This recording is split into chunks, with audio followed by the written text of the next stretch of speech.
ഛത്തീസ്ഗഡിൽ shopping മാളിലെ Christmas അലങ്കാരങ്ങളും രൂപങ്ങളും ഒരു സംഘം ആളുകൾ അടിച്ചു തകർത്തു. കമ്പും വടിയുമൊക്കെ എത്തിയ സർവ്വ ഹിന്ദു സമാജ് എന്ന തീവ്ര ഹിന്ദുത്വ സംഘടനയുടെ പ്രവർത്തകരാണ് അലങ്കാരങ്ങളും സാന്താക്ലോസിന്റെ രൂപവും അടക്കം അടിച്ചു തകർത്തത്. സംഭവത്തിൽ പോലീസ് കേസ് രജിസ്റ്റർ ചെയ്ത് അന്വേഷണം ആരംഭിച്ചു. ഇന്നലെയായിരുന്നു സംഭവം നടന്നത്. മതപരിവർത്തനം ആരോപിച്ച് സർവ്വ ഹിന്ദു സമാജ് പ്രഖ്യാപിച്ച ഛത്തീസ്ഗഡ് ബന്ദ് പുരോഗമിക്കുന്നതിന്റെ ഇടയിലാണ് ഈ സംഘടനയുടെ പ്രവർത്തകർ ഈ മാളിൽ അക്രമം അഴിച്ചുവിട്ടു. 100ഓളം പേരിലൊരു സംഘം മാളിലെ ക്രിസ്മസ് അലങ്കാരങ്ങൾ അടിച്ചു തകർത്തു. മാളിലെ സുരക്ഷാ ജീവനക്കാർ ഇവരെ തടയാൻ ശ്രമിച്ചെങ്കിലും അതിന് കഴിഞ്ഞില്ല. ക്രൈസ്തവ മിഷണറിമാർ നിർബന്ധ മതപരിവർത്തനം നടത്തുന്നു എന്നാരോപിച്ചാണ് ഹിന്ദുത്വ സംഘടന ബന്ദിന് ആഹ്വാനം ചെയ്തത്. ക്രിസ്മസ് വേളയിൽ ഉത്തരേന്ത്യയിൽ ക്രിസ്മസ് ആഘോഷങ്ങൾക്ക് നേരെയും അലങ്കാരങ്ങൾക്ക് നേരെയും നിരവധി ആക്രമണങ്ങളാണ് റിപ്പോർട്ട് ചെയ്യുന്നത്. ഒഡീഷയിൽ സാന്താക്ലോസിന്റെ തൊപ്പിയും മറ്റും വിൽക്കുകയായിരുന്ന വഴിയോര കച്ചവടക്കാരെ ഒരു സംഘം ഭീഷണിപ്പെടുത്തിയിരുന്നു. ഇന്ത്യ ഹിന്ദു രാഷ്ട്രമാണെന്നും ഇവിടെ ക്രിസ്ത്യൻ വസ്തുക്കൾ വിൽക്കാൻ അനുവദിക്കില്ലെന്നും പറഞ്ഞായിരുന്നു ഇവരുടെ ഭീഷണി. ഡൽഹി ലജ്പത് നഗർ മാർക്കറ്റിൽ സാന്താക്ലോസിന്റെ തൊപ്പി അണിഞ്ഞെത്തിയ സ്ത്രീകളെ ബജ്രംഗ് ദൾ പ്രവർത്തകർ ഭീഷണിപ്പെടുത്തി തിരിച്ചയക്കുകയും ചെയ്തിരുന്നു. ഇത്തരം ആഘോഷങ്ങൾ നിങ്ങളുടെ വീട്ടിലിരുന്നും മതിയെന്നായിരുന്നു ഭീഷണി. സാന്താക്ലോസ് തൊപ്പി ധരിച്ചതിനാൽ അത് മതപരിവർത്തനത്തിൽ ഏർപ്പെടുത്തുമെന്ന് ആരോപിക്കുകയും ആ പ്രദേശം വിട്ടുപോകാൻ സ്ത്രീകളോട് നിർബന്ധിക്കുകയും ചെയ്തിരുന്നു. അതിനിടെ രാജസ്ഥാനിൽ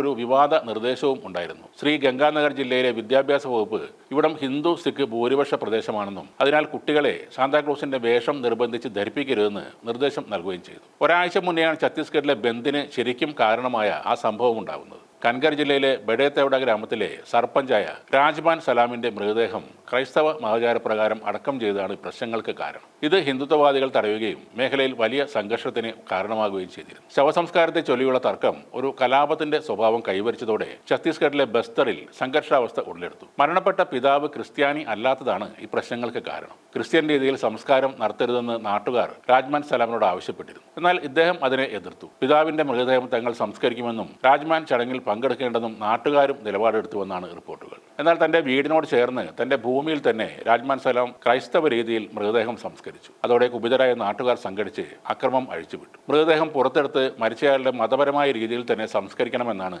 നാട്ടുകാർ ആവശ്യപ്പെടുന്നത്. എന്നാൽ അതിനോട് രാജ്മാൻ സലാം ഒരു തരത്തിലും വിട്ടുവീഴ്ച ചെയ്യുന്നില്ല. അതോടെയാണ് ഡിസംബർ 16, 17 തീയതികളിൽ വലിയ തോതിൽ അവിടെ സംഘർഷാവസ്ഥ തുടങ്ങിയത്. പിന്നീട് ആയുധധാരികളായ ഒരു സംഘം ഗ്രാമത്തിലേക്ക് പ്രവേശിച്ചതോടെ സംഘർഷം രൂക്ഷമായി. പ്രദേശത്തെ ക്രൈസ്തവരുടെ ആരാധനാലയം ജനക്കൂട്ടം അടിച്ചു തകർത്തെന്നും ആരോപണമുണ്ട്. ബസ്തറിൽ മരിച്ചവരുടെ സംസ്കാരവുമായി ബന്ധപ്പെട്ട തർക്കം പതിവാണ്. ജനുവരിയിൽ പിതാവിന്റെ സംസ്കാരം ക്രിസ്ത്യൻ രീതിയിൽ നടത്താൻ ശ്മശാനത്തിലോ സ്വകാര്യ ഭൂമിയിലോ സൗകര്യം ചെയ്യണമെന്നാവശ്യപ്പെട്ട് ഒരു യുവാവ് സുപ്രീം കോടതിയെ സമീപിച്ചിരുന്നു. ആ ഹർജി തള്ളിയെങ്കിലും സംസ്ഥാനത്തെമ്പാടും ക്രിസ്ത്യാനികളുടെ സംസ്കാര ചടങ്ങിനായി പ്രത്യേകം ശ്മശാനങ്ങൾ തയ്യാറാക്കാൻ സംസ്ഥാന സർക്കാരിന് കോടതി നിർദ്ദേശം നൽകിയിരുന്നു. ഒടുവിൽ സ്വന്തം പ്രദേശത്ത് നിന്ന് 25 കിലോമീറ്റർ അകലെയുള്ള ക്രിസ്ത്യൻ ശ്മശാനത്തിലാണ് അന്ന് സംസ്കാരം നടത്തിയത്.